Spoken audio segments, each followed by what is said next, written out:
कह देवे के बाद सब बढ़िया से बड़ा मैं बैठी बैठी भैया बैठिए बैठिए हां भैया जी बैठो बैठे दी बैठिए बैठी का नाम पड़ी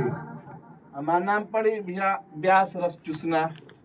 सुना बड़ी नाम बढ़िया बड़ा और रस चूसना है तो रस अच्छा कैसे कैसे भैया देखले रही एक ब्लॉग मनु राज व्यास बरन ओकरा ब्लॉग में बावर्ची के बा ओकर सामने 3 ताल स्टूडियो 3 ताल ना त्रिताल 3 ताल त्रिताल पकड़ी आरा त्रिताल स्टूडियो पकड़ी आरा ताली 3 ताल का बोली का करे के बा एगो गाना गावे के बा गाना गावे के बा अच्छा म्यूजिक एक बन गइल बा सब बन गइल बा तैयार बा अच्छा गाना सब फाइनल कर लेल बनी हां हमनी के रेडी रहिले जा अच्छा ठीक है बा कहियो गइले बनी स्टूडियो में स्टूडियो में गावे में का बात कहियो तो रोज गाइला भर चराइला तो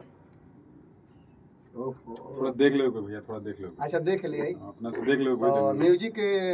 हम यहाँ से ले लेंगे हां दे दी भैया से म्यूजिक दे दी व्हाट्सएप को दी मैनेजर बनी हमारे यहाँ के अच्छा का नाम पड़ी रहो हमारा नाम विक्की है विक्की बवाली विकी बवाली ठीक बा बढ़िया से गाली लेनो एक नंबर के रोड़ा खाली तने सपोर्ट करी ना एकरा बाद देखिए तो ब्यास के हल्का में निकल कबार दे हम कबार दे ब्यास जी ठीक बा भेज देनी हां भेज दे ठीक बा भैया तेरे व्हाट्सएप पे भेज लेबे ना व्हाट्सएप एक काम करी तनी गोड़ हाथ लागी बढ़िया से अच्छा गोड़ लागी सारा सिस्टम के जय हो बीरा वाली का फोल्डर बना दिया नाम व्यास रस चूसना रस चूसना लिख दी भैया रस चूसना जाए भैया जी अंदर जाए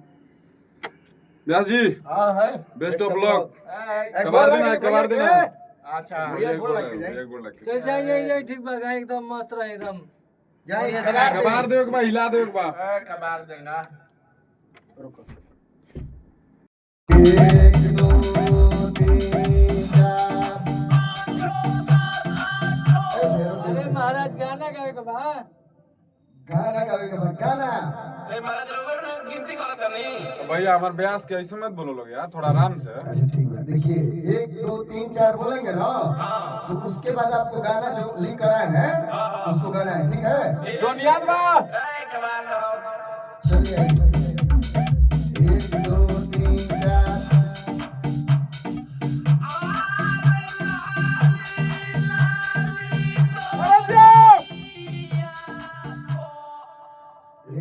का है भैया महाराज का है भैया ये गाना लेके आइल बा वाह ऐसे गाइए पे सुन 1 मिनट भैया आप अच्छा गा रहे हैं थोड़ा सा स्केल में गाइए थोड़ा सा स्केल में समझ रहे हैं ना इसके अलावा ना लगला इसके लाइन के लिए अच्छा एक काम करिए ठीक बा थोड़ा सा ऊंचा स्केल में गाइए अच्छा ऊंचा में हाँ ऊपर से आओ ऊपर से ऊपर से हो चल लीजिए 1 2 3 4 अरे कबार दो ए महाराज रुकिए का है भैया ऊपर क्यों चढ़ गए ए महाराज तो अपन कहता नहीं कि ऊपर से उतरिए महाराज क्या है भैया थोड़ा आराम से बोलो लोग ठीक मैंने स्टूडियो मतलब भैया कुछ हो ठीक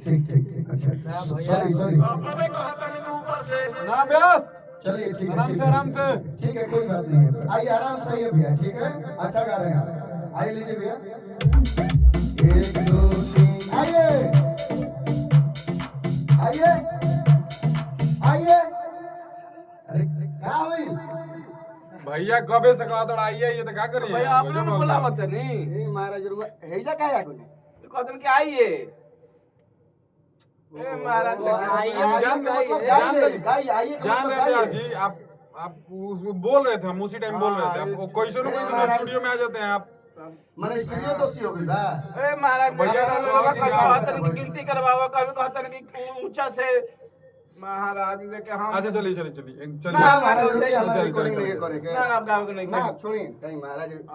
अपन पैसा उसा ले ले महाराज जाइए आप लोग सब उल्टा पुल्टा काम चलो करके वैसे आ ढेर रहा स्टूडियो बा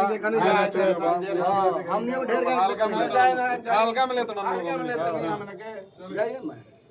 काहे ने कहाँ से भैया आ जाता रे आदमी ये सब मार्केट खराब कर देले बा का कहले एकदम परेशान बन जाई छने अब ऐसा गायक का के पैसा दे के गावत रे मार्केट खराब कर बड़े बढ़ियों को गायक बदनाम हो जाता रे बताई